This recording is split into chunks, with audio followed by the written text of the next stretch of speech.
Hello,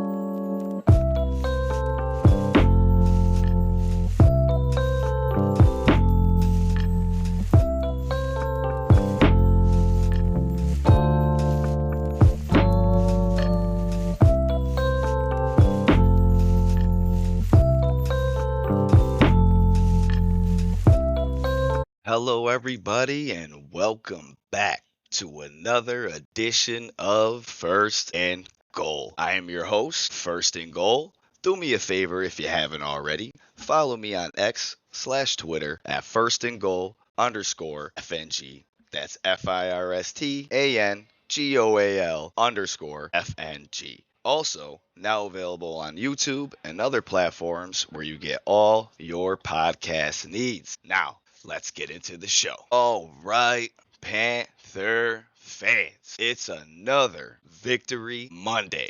The Carolina Panthers took on the Arizona Cardinals at Bank of America Stadium and won in overtime. Thanks to Chuba Hubbard's game-winning touchdown, this victory moves the Panthers' record to 4-11 and eliminates the Arizona Cardinals from playoff contention. And wow, just wow, Panther fans. I can't even tell you. First of all, again, how excited I am to be back. The delay of the pod, I do apologize, but just excited to really talk about this team and where we are headed moving forward, for next season. Obviously, the 4-11 record speaks for itself, but still very exciting. I mean, Chuba Hubbard has just been the man, and I am so excited to really get into the show that I'm the dub Sweet Home Carolina, baby, because we finished out the season at home with a dub, and again,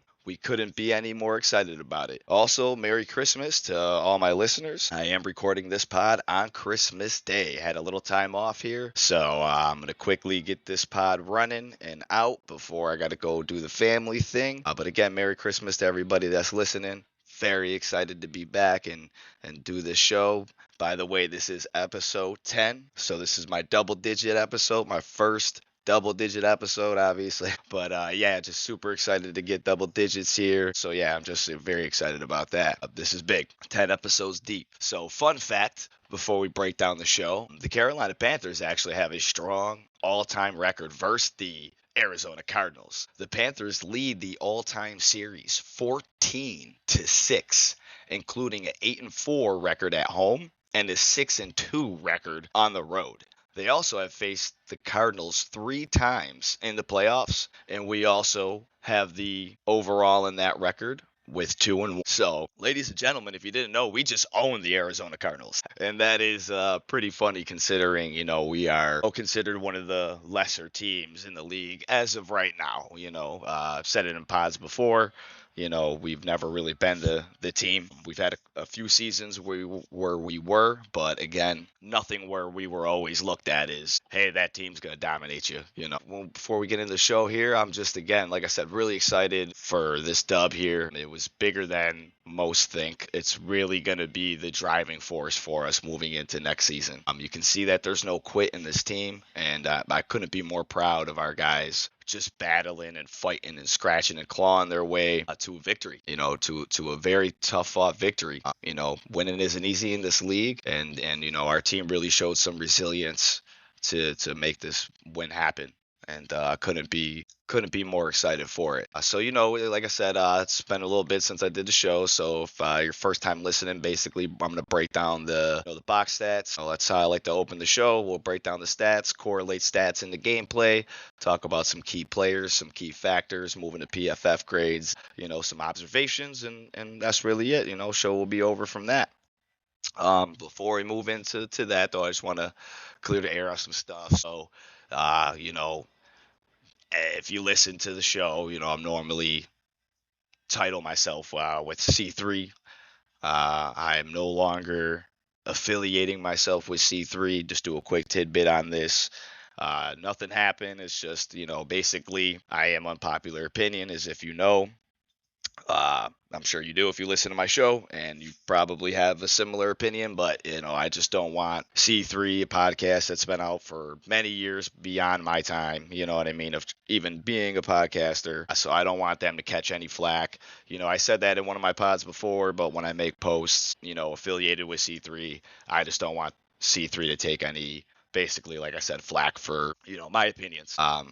And that's basically it. So, love C3. Any of my C3 people are listening, still love you guys. I'll still always be C3 at heart, but, basically, I just don't want y'all to catch anything from me. So I think this is the best way to do it. So I'm just first and goal now. I'm just me. Like I said, Brandon's still here. I'm still doing this pod, still just, Panther fan, just like the rest of us, trying to just break down some stats, baby, and talk some shop. So, anyways, enough with the jibber jabber. Let's move on to the show here. We got a lot in store. It's going to be a good one. We got a dub. Let's get into the stats. So, first downs. Arizona had 23. Carolina had 22, so not too bad. Passing first downs, 11 for Arizona, 9 for Carolina. Rushing first downs, 9 for Arizona, 11 for Carolina. So, pretty even game here when we look at the stats. And if you watch the game, it was, pretty even game as well. We were dominating mostly in the beginning, but, let's get into the stats here. First down for penalties, Arizona had 3, we had 2. Third down efficiency, Arizona was 6 for 13, Carolina was 6 for 14. So, me, I'm big on 2 things with these stats: time of possession and third down efficiency, because that's literally where you're going to win games. So not too bad. That's a little bit under 50% there. So I would like, again, for us to clean that up, but we're not going to get too crazy on the stats. We're towards the end of the season now, out of playoff contention, so we're not going to nitpick too much. Fourth down efficiency, Arizona was 1 for 1. We were 2 for 2, so we were able to get our fourth downs, and so were they, which was good for us. Total plays, Arizona 64, Carolina 65. Total yards, Arizona 382, Carolina 392. So we had just 10 more yards than they did. Yards per play were even 6 yards split there. We both had 6 yards. Total drives, Arizona had 11, we had 12. Lo and behold, we went on the last drive. Go figure. We got these 6 for passing yards, 176 for Arizona, and then 149 for Carolina. Completions and attempts, 20 for 32 for Arizona, 17 for 26 for Carolina. Then yards per pass, 5.0 for Arizona, 5.1 for us, Carolina. Interceptions, Arizona had 1. Shout out, just give him a shout out now. We're going to backtrack to this anyways, but Dermontti Richardson, great job, buddy, getting that interception. Definitely a turning point. He got that interception. We had none. Bryce Young, shout out. Great job. Throwing no interceptions, not turning the ball over, playing smart football. We're going to get into more of that here in a minute, but great job. Dax, slash yards lost. Arizona's had 3, 26 yards lost, and then we had 3 as well, but only for 9 yards. Difference there. And then rushing yards. Arizona had 206. We had 243. So, again, we know that's our bread and butter. We know we're going to dominate that ground game. So, that's very exciting. We definitely did. 243 to 206. Something we're going to talk about defensively, though, as well. We got to, again, still work on our run defense. But moving on. Rushing attempts, 29 Arizona, and then we had 36. So I really like to see that we really asserted the ground game, because that's our bread and butter. That's where we're going to win the game, and that's how we won this game. Even with some missed opportunities there, we still won because we stuck to our strength. But moving on. Yards per rush, believe it or not, Arizona got us a little bit there at 7.1. We had 6.8. 6.8. They had 7.1. So, again, James Conner, I'm going to touch on him a little bit. He dominated the game early on us, and not for nothing, if he didn't get hurt, we'd probably have a different outcome of this game. To touch base on the defensive struggles a little bit still, but we're just fortunate that, and obviously I would never wish injury on any player. It doesn't matter what team. Even the Saints that I hate the most, I would never wish injury on anybody, because the players, they're a player. They're not the team. So it sucks he got hurt, but, it definitely did help us out a little bit. So we got lucky there, but nonetheless, something we got to watch out for. Moving on. Red zone attempts, they were 3 for 4. We were 3 for 4. Penalties, this is crazy. There's definitely a lot of penalties this game. A lot of penalties. But Arizona had 11 for 82. Carolina had 9 for 64. That's something that usually hurts us. And again, if, we can get those penalties down, we really win this game. fortunately for us, it didn't hurt us too bad. But again, we have to get better at these penalties. I really hope that that's a focus during this offseason. Getting those pre-snap penalties cleaned up, just getting more discipline in our, lining up, getting the guys off the field, getting guys on the field. Like, we just got to get more discipline in that, and that's definitely a coaching thing. So, I'm not going to beat up Dave Canales, but we're going to, just something we got to really get better with. But moving on, turnovers, we had none. Congratulations again. Great job to Bryce and the team of not turning the ball over. That's the biggest thing. If you, like Canales says, if you protect the ball, you're going to win. And that's exactly what happened. They had 2 turnovers. They lost. And as we get close to the end of running these stats down, you'll see that, again, that's another key factor. Turnovers are going to win you games. It's a coin toss, because if you don't capitalize on those turnovers, it kind of doesn't matter in a sense, and the reason why I say that is because I break down these stats all the time when I do the pods, and you can see that there's times where we've won the turnover battle but lost the game. And why is that? And this is why I don't hang my hat on the turnover battle. But, you can win the turnover battle, right? So we can win and get 2-3 turnovers, right? But if we don't capitalize on those opportunities, like if we don't turn those turnovers into points, even if it's 3 points, you're not really turning the ball over, right? The turning the ball over needs to translate into points. Unless it's like towards the end of the game and you just need a turnover to end the game, then that's great, kind of the Dermontti Richardson interception. So, but again, they still had some time even after that. And you can see if you don't capitalize on those turnovers and turn those turnovers into points, they really don't help you. They do, because it does give you some momentum and this, that, and the third. But again, points is what wins the game. So you really got to capitalize turnovers into points. And we did set up, some points off of one of those turnovers. So that's where we see the success in this game. So, again, kudos to the team playing good football, not turning the ball over, and capitalizing on those turnovers. That's critical. All right, so fumbles lost, they had 1, we had none. And then, again, interceptions thrown, they had 1, we had none. So, again, really great play. We're going to talk about some players coming up here. Just overall, I'm very pleased with the team and the effort and the tenacity that we already spoke about earlier. Defensively, defensive and special teams, touchdown 0 for each team. And then my holy grail, and this is something I love to hang my hat on here, is time of possession. So here we go again. If we look at time of possession, Arizona had 33 minutes of time of possession, 33-24 to be exact. In Carolina, we had 33-18. 33-18. So, with that being said, you can see that the time of possession was a close game. The score was a close game because the score final was 36-30. So, if you just looked at the stats and you just seen the final and watched the highlights, which I don't do, I like to watch the game. That's also why times I don't do pods. Basically, if I don't actually get to watch the game, I'm not going to do a pod on it, because I'm not going to just pull up stats, watch highlights, and be like, oh, yeah, this is what I think.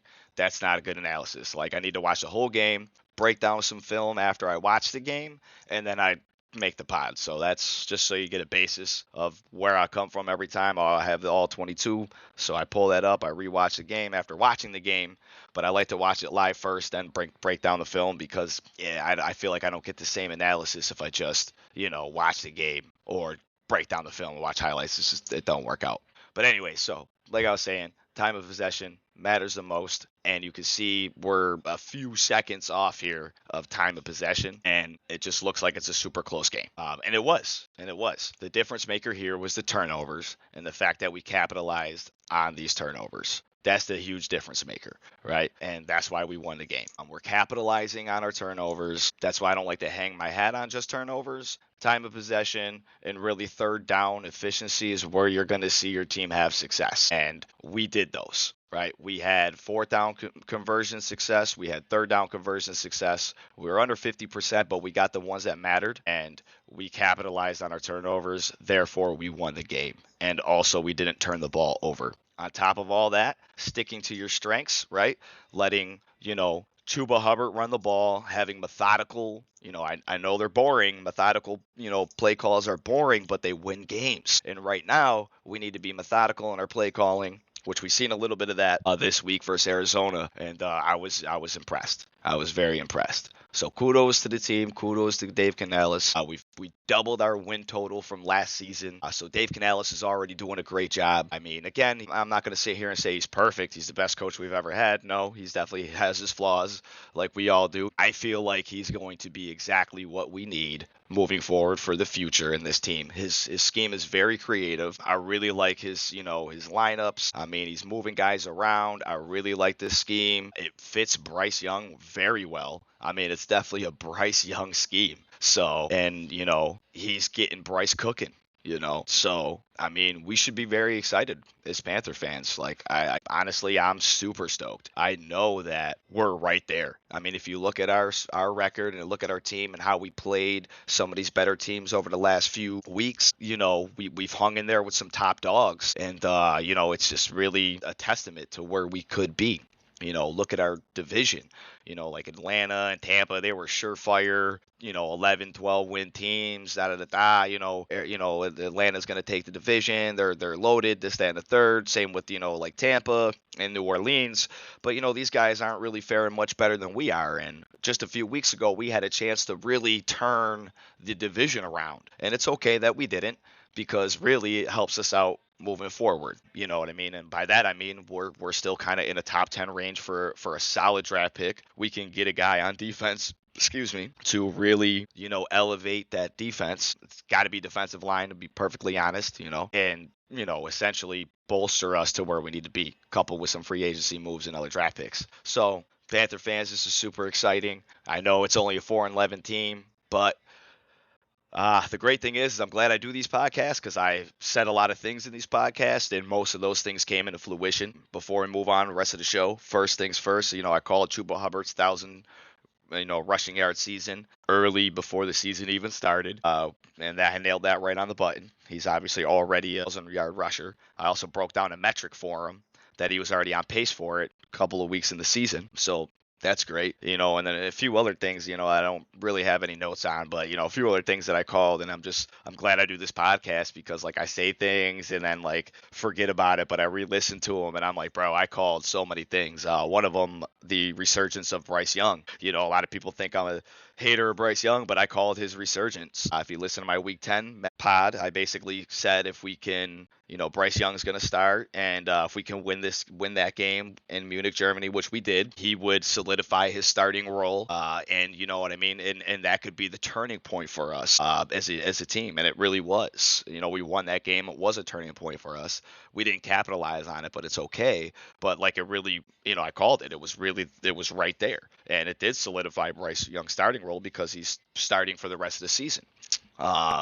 So again, if you follow me, you follow my pod, maybe I'm not such a amateur after all. A lot of the things that I have said, again, were accurate, and they were predictions, and just, my thought process and my opinions. And, I know my opinions are my own, but lo and behold, they're right. Again, maybe my main criticalness is that, I, again, am just overly critical of Bryce Young, but he's also proving me wrong, and I'm glad to be wrong about him. I'm glad that he's coming and showing up and throwing touchdowns and making us look good. That makes me excited. If I'm wrong about anything, let me be wrong about Bryce. I mean, again, I didn't think his tape would translate. We did have to really devise a scheme for him, but Dave Canales figured it out. So kudos, you know what I mean? And we got him looking good, and I'm excited for him to be our quarterback next season, and definitely will have a different tune and be more supportive, because, we're seeing him bring the juice. That's what I was looking for, really. Like, hey, man, I'm cool with you being on our team, but you're not really showing the effort. Like, you know what I mean, as far as on the field. And we're seeing it a little more now. I like that he's scrambling a little more.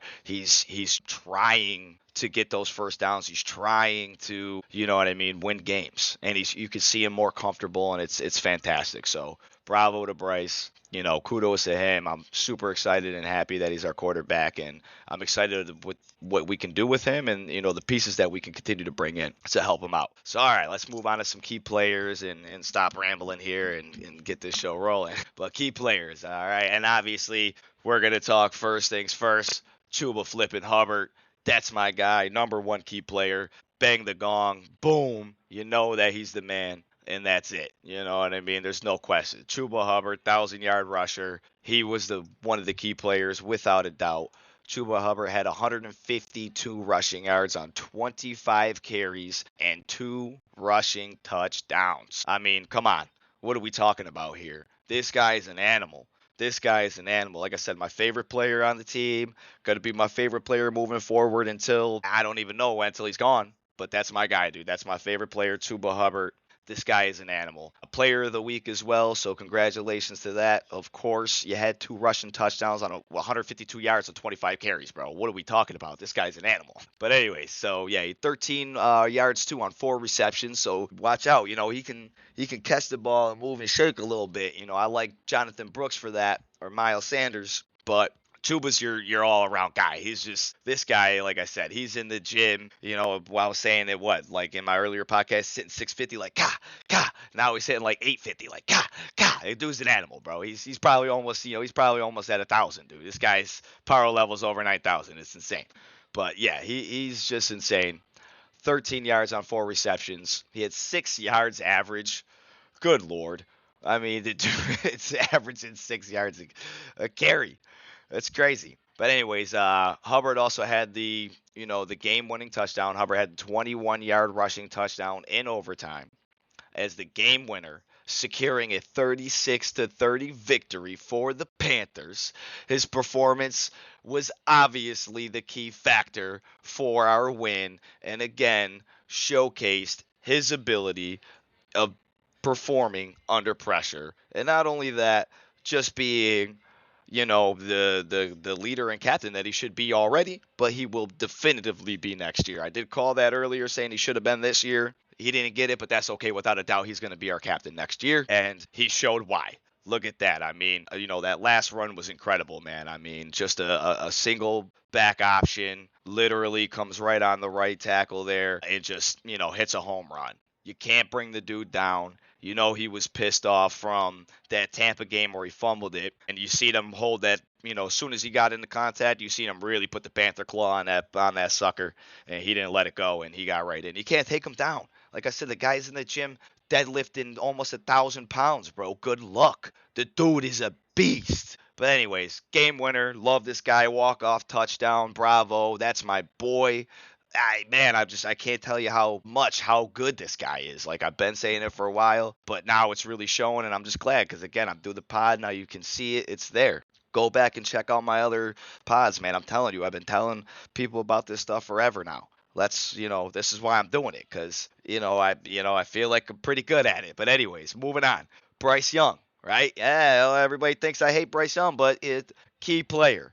And bravo to Bryce Young, too. I'm glad that he's making me eat Crow burgers. I'm glad. It took a while. It took a little while, but I'm eating Crow burgers now. Bryce Young, a star. The highest graded PFF quarterback this week. Absolutely went out there and showcased his Bama Bryce play style, which, again, Dave Canales is also figuring out and really orchestrating that scheme into his strength, and we're seeing it, and it's lovely, and it's actually pretty creative, and that's, again, why I was talking up Dave Canales' offensive mind and schemes. Brilliant. But anyways, Bryce Young killed it, man. Highest PFF graded quarterback. His passing yards, he had 158 passing yards on 17 completions out of 26 attempts. Not too bad. Not too bad at all. 2 passing touchdowns, no interceptions. That's the biggest thing right there, right? No interceptions. He had 68 yards on 6 carries, so he's running the ball more, and that's something that I really like. I feel like that was an element last year, and in the beginning of the first couple of games in the beginning of this year, he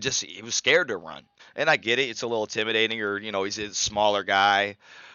You know what I mean? The guys there are pretty gnarly on that field, man. So, I mean, I get it. He's probably a little shooken up, and plus he was getting beat up already last season. So he's like, I ain't running, and I don't blame him. But now you're seeing he's definitely more comfortable. You're seeing it the way he runs, how he's running. And again, almost 100 rushing yards on the ground. Pretty impressive for a little dude. And he had a rushing touchdown. So he is getting more comfortable mentally and physically, and also in the scheme. And we're seeing it. We are really, really seeing it. Dave Canales is also really kind of opening it up for him as well. Young's ability both to pass and run effectively was crucial in our win. Why he's one of our key players in the overtime victory. And his performance helped secure the win. Now is showcasing his threat as a dual threat quarterback, which I'm excited for, man. That was something he was really lacking, like I was saying last season, however you want to say it. He looks apart now. I mean, I tweeted it. I haven't did a pod in a little while, but I tweeted it out and said on that Tampa game when he went down there, we had the lead, then they retook the lead, and it was the fourth quarter when he drove down the field and scored a touchdown, a passing touchdown, mind you, and took the lead with like 30 something seconds left. It was a little much time. It's not his fault, but with 30 seconds left to take the lead in a division game down in the fourth quarter, that's what all I needed to see from him. That's all I needed to see from him. And why is that? Because I'll say it time and time again, games are won in the fourth quarter. Ladies and gentlemen, games are won in the fourth quarter. You don't win the game in the first quarter. You don't win the game in the second quarter. You don't win the game in the third quarter. The game is won in the fourth quarter. And what I mean by that is not every game is a blowout, right? Not every game you're going to win by 40, 30, 20, point. You're not. You're not. That's the reality. It's a tough league. So games are won in the fourth quarter. Sometimes you're going to have the lead, and then a team's going to give everything they have with the last minute, get that last minute touchdown or field goal to take the lead on you. And then that's when you separate the boys from the men, and then you also separate the good to the great quarterbacks, right? So good quarterbacks will win you games when you're winning the game. And then great quarterbacks that we've seen time and time again, such as Tom Brady, you know what I mean? Peyton Manning, so on and so forth. These GOATs, they win when the game is on the line. They win when the game is on the line. Fourth quarter, they just took the lead. I mean, and I've said this before in my pod, how many times have we seen Tom Brady win on a field goal? The team takes the lead by 1-2 points. I mean, we lost to Tom Brady. Hello, 2003, 2004 season Super Bowl. Yeah, we lost to Adam Vinatieri's field goal. Right? We took the lead. He had a little bit of time to drive down there and to kick the field goal, and that's how they won the Super Bowl. So again, great quarterbacks thrive under pressure, clutch time, and boy, oh boy, did Bryce Young prove that in that game, and then in other games too. So I'm very impressed with him. Again, I am now, telescoping or whatever, periscoping off of him and now into a new light and a resurgence for him. Now I see, okay, at least you have that clutch ability. We can work with that. We can work with that. Now we just got to fine tune you a little bit. But you have that natural clutch ability. We've seen it. We've seen it in Alabama. We've seen it there. We just need to get your mental right, get you back into being comfortable and confident so you can play to that ability. And we're seeing it a little bit now. So kudos to Bryce, man. Kudos to Bryce, man. I'm excited. And thank you, man. Thank you for making me crow. And I appreciate that. Again, I'm glad to be wrong. I'm not wrong about much. But, oh, hey, he's coming along. Again, my whole knock was if we gave the house away to get him. There was other options on the table. And, if he was a surefire guy, he shouldn't have to be developed. You know what I mean? That's all I'm saying. If you're a surefire guy, everybody said, without a doubt, he was the number one guy and he was pro ready, then I would have liked to see, better numbers from him earlier on. But it's okay, because the good news is that if he can just demonstrate that somewhat, and he has, we got our franchise quarterback. And now when we go into this season, this offseason, we don't have to worry about that. Even with Sanders sitting out there, Cam Ward, we got some guys that we could potentially grab. I mean, as much as I would, those guys seem intriguing and interesting, and I would love Sanders because I really feel like he would be the answer for us. Man, I feel like Bryce, we should give Bryce one more shot. You know what I mean? And it sucks because who knows who's going to be available the year after. But I feel like if we just get the defense right, keep Bryce, give some more pieces for him, let him develop a little more, keep Canales, right? Stop switching our coaching staff every season. Let the guy get the same coaching staff, and we can build off our playbook from this year. We're on to something, and we will be very good. So, again, congratulations to Bryce. Great win, great game. Great job bouncing back from being benched. I mean, I can't say enough nice things about Bryce Young. So congratulations to you, man. Very great job. I'm so excited. Moving on, another guy that I'm really big on, under the radar because a lot of people were knocking him. I did make a tweet that basically went instantly viral, which was hilarious about this guy, but DJ Wonnum. DJ Wonnum. Shout out to Mike K because he informed me as well that, DJ Wonnum is playing like a man on fire. He currently has 23 pressures in 6 games. That's insane. Ladies, if you didn't know, that's insane. The dude is literally playing like a man on fire. So just big shout out to him because, again, a lot of people were like unsure. What was he going to do? Well, I talked a little bit about it last time, but I'll talk a little bit about it real quick. He was solid in Minnesota. He had 8 sacks last season in Minnesota. He had a decent amount of pressures too. The guy's just a younger, solid talent.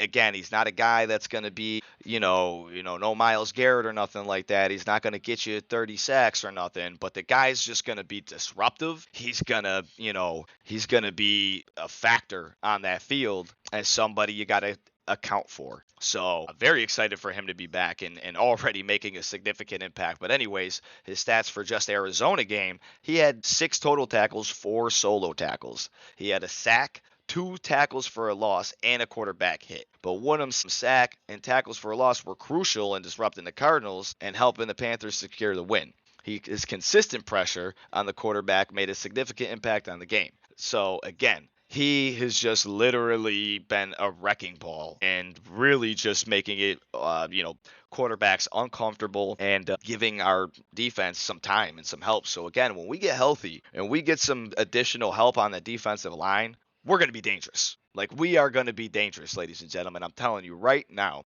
we are going to be dangerous. When we get completely healthy next season, we get some additions. If we're smart, we're going to get the best edge rusher in that draft this year or best defensive tackle so we can make sure we solidify that line and stop this run, game nonsense on us. We are going to be dangerous. So just be excited for that. But DJ Wonnum, kudos to him again. This guy is an animal. Ladies and gentlemen, watch out for him. DJ Wonnum is going to be very good for us. He's only like 27, 28. We can get this guy for 3-4 more years. Solid spot. And again, just build off of that. We're in really, really good shape. I'm actually impressed of the shape we're in, considering the state of the 4-11 team and the injuries that we had. Like, we are close, ladies and gentlemen. We are close. So another gentleman I'm about to bring up here, I didn't even know who he was. I had to research him because I was like, wait, who's this guy?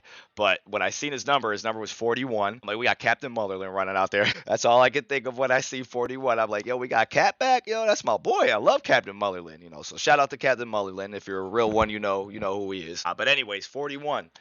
Jacoby, now don't kill me about butchering his name. It could go a couple different ways. I didn't hear the announcer call his name, and I didn't actually try to see what it was. I like to try to get better at this, but Jacoby, it can either be Wyndham or Windman, which I was calling him when we were watching the game with my family. It was funny. We were having fun with it, like Jacoby Windman. But anyways, we love it. This kid, man, rookie, playing lights out. I mean, I had to write his number down. I'm like 41. I'm like, this guy's all over the field, and he was. He had 8 total tackles, 4 solo, 1 sack, and a pass breakup. But Windman, I'll say it's a Windman, but Windman, whatever. Jacoby stepped up in a big way, leading the team in tackles, and making his first sack and pass defend in the NFL. So holy smokes, this guy's a rookie. Again, just going out there playing with his hair on fire. Like, we are getting guys and getting quality at reps out of them. I mean, as much as I want us to go to a 4-3 defense, it's extremely difficult to sit here and think about what we're going to do with our defensive coordinator. Like, it's a hard choice. Do we get rid of him? Like, I want us to switch to a 4-3, but I mean, we're getting production out of dudes you never heard of. I never heard of. It's so crazy. But anyways, great job to him. I had to put him in there because I just couldn't believe it. He was literally all over the field, playing, like I said, with his hair on fire and just literally making big plays and a big significant role of helping us win that game. And then an honorable mention here, and, last but not least, but Demani Richardson, man. He got that, that pick towards the end of the game there that basically kind of solidified our win. Again, we didn't capitalize on that drive after we got that interception, and then they had an opportunity to score. So, again, that's why I was talking about it earlier. You got to capitalize on them, turnovers. Even if it's 3 points, you just got to get something because that creates the swing. You know what I mean? But nonetheless, shout out to Demani Richardson, another rookie. He did get run over that one play by James Conner. I was kind of like, come on, bro. I mean, like, why are you even out there, bro? We were that hurt at safety right now, but no, you know what I mean. But it's all right. He played well, you know, in the preseason. He played well in camp. He's definitely a big dude. James Conner's just hard to take down. He's been a solid running back in the league for years now. Oh, no doubt that he got ran over by him, but I thought that was kind of funny. I was talking junk after that. I'm like, yeah, you're gonna have to make up that play, buddy, because he gave up a first down when he got ran over there. But yeah, no, he came out and got that interception towards the end, so he was definitely feeling himself, and I respect it. I love it. So yeah, he had 6 total tackles and an interception. So shout out to Damani Richardson. Again, we're getting production out of these guys that you never even heard of, right? If you're not a Panther fan, even if you're not really diving deep into the numbers here, you're just not going to realize that, holy smokes, you know what I mean? This guy's only a rookie, and we're getting production out of rookies, guys. Like, come on. Like, the defensive coordinator's onto something here, man. I mean, it's hard to say. Like I said, I want a 4-3, but I mean, good golly, this guy is getting production out of guys. So he's doing something right.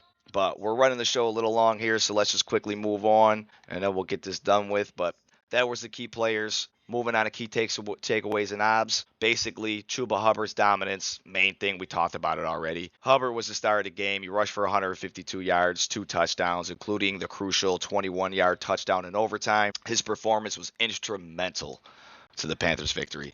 I can't say enough great things about Chuba Hubbard. Main takeaway and observation from that game, something we're going to continue to grow on, but that is our identity, ladies and gentlemen. If you didn't know what it was, if Dave Canales didn't know what it was, if we were all unsure, I'm telling you what our identity is. Our identity is smash mouth football. We are going to run the ball, we are going to dominate the ground, and Chuba Hubbard's going to eat. And now we got Jonathan Brooks on a backup. You know what I mean? He'll be back next season. So either way, we're good. Now we need to figure out what we're going to do with Miles Sanders, because that dude's just eating cat. But that's another pod. Like I said, I want to escalate this. But golly, yeah. So we're good.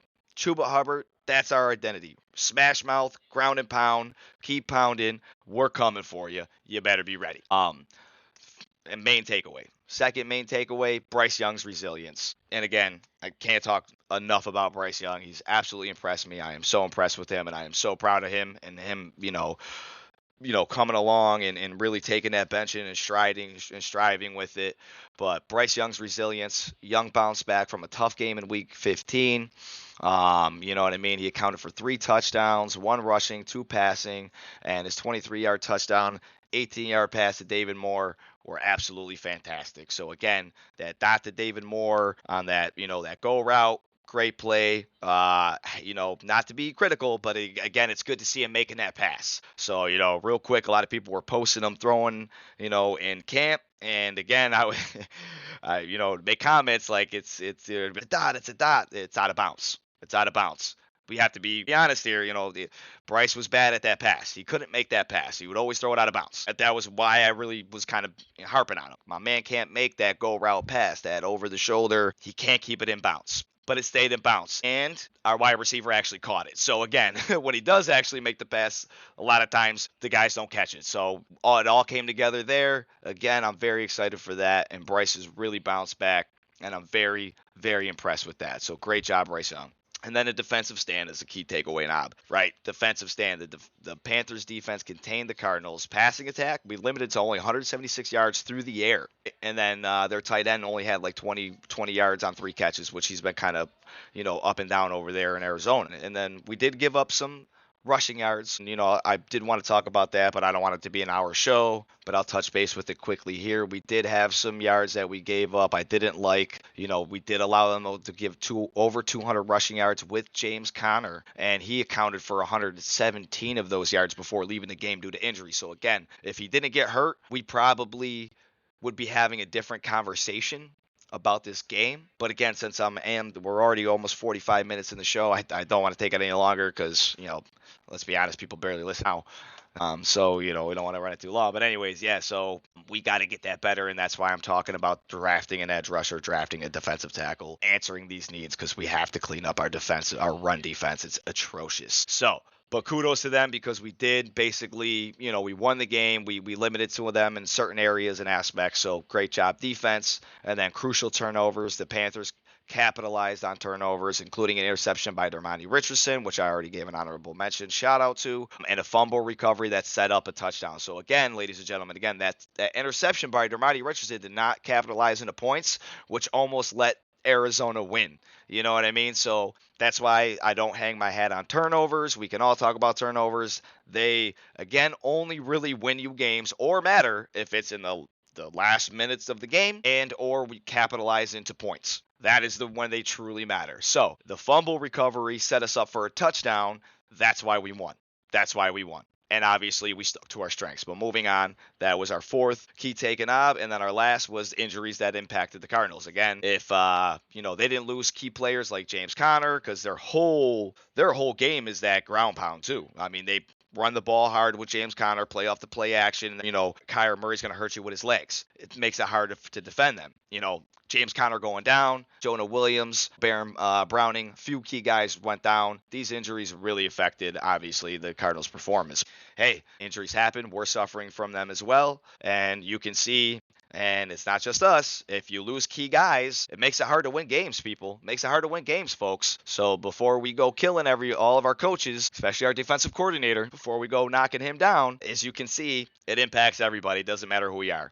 And then again, overtime heroics, key take and observation. The game-winning touchdown in overtime came after a sack by who? By who, ladies and gentlemen? DJ Woonem. Yes, sir. The guy nobody wanted, but I tried to tell you he was going to be good for us. Forced a punt, setting up Chuba Hubbard's game-winning 20-yard run touchdown. Let's go. Let's go. That's how you finish. That's how you execute. All three phases. Offense, defense, special teams. Bow. There you go. Like I said, maybe not so crazy after all. And I was going to go into a tidbit about, Bryce Young over the last few weeks. Basically, how he's turning around. He's been really playing well. I guess I'll do it real quick. Week 13 versus Tampa, he turned a solid performance in. He had a stellar grade for his clutch play. Like I said, that was really the significant factor for me turning over on a Bryce. Like, hey, okay, I like this guy if we can win when it matters the most. But he led the Panthers on a game-winning drive in the fourth quarter. However, we did lose that game in overtime. But if we just were able to contain Tampa, we would have won that game. So again, being able to drive down in the fourth quarter when you're down, pressure's on, only a minute or something, 2 minutes left. That is what makes you a great quarterback. So Bryce Young is a great quarterback because he has elite clutch ability. Moving on to week 14, he displayed again his mobility and his ability to make plays on the move. Had a career high 68 yards, 23-yard touchdown, and we lost, but he still, again, was able to be poised and compose under pressure. That's key, man. That's what we're looking for from him because remember, he was a little scary last year and kind of these first couple of games this year. And then week 16, obviously, this week, what we're talking about right now, he had a great 2 touchdowns, no picks, no turnovers, again, being clutch in overtime, not making mistakes, critical. That's all we look for, man. We don't need you to be a superstar. We just need you to be good, not turn the ball over, bing bong. So my man is really doing great. Kudos to Bryce Young. I really want to make that clear that I am very proud and very excited for Bryce Young. And again, very excited that he's making me grow. Burgers, ladies and gentlemen, I was wrong. I was wrong about Bryce Young. Well, I don't want to say wrong. It did take him a little time to develop. And again, when you're a first-round pick, coming up with all that za and all that jizz and jazz, I would expect a little bit better gameplay earlier. I don't think that my expectations were unrealistic. However, they just didn't happen, and that's why I was maybe a little more critical. So, but now I'm seeing it, so now I'm happy with it.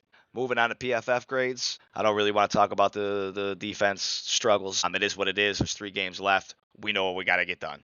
We got to get the line right. That's where we're at. Derek Brown was hurt. A'Shawn Robinson's good. The guys that we got are okay. They're just not impact guys. So that's our focus. Whether we draft an impact guy or we go to the free agency, but we need impact guys on that defensive line. That is the main priority. The same way where we cashed out for Robert Hunt and Damian Lewis, we're basically going to do the same thing for the defensive side. And not for nothing, there's a lot of good edge rushers in that draft this season.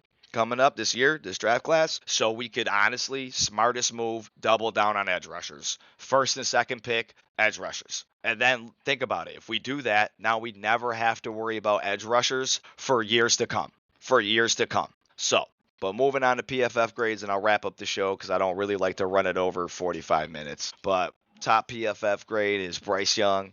He had a 91.7, which, by the way, was a career high overall grade for Bryce Young. So just got to clap for my guy there. Absolutely amazing job.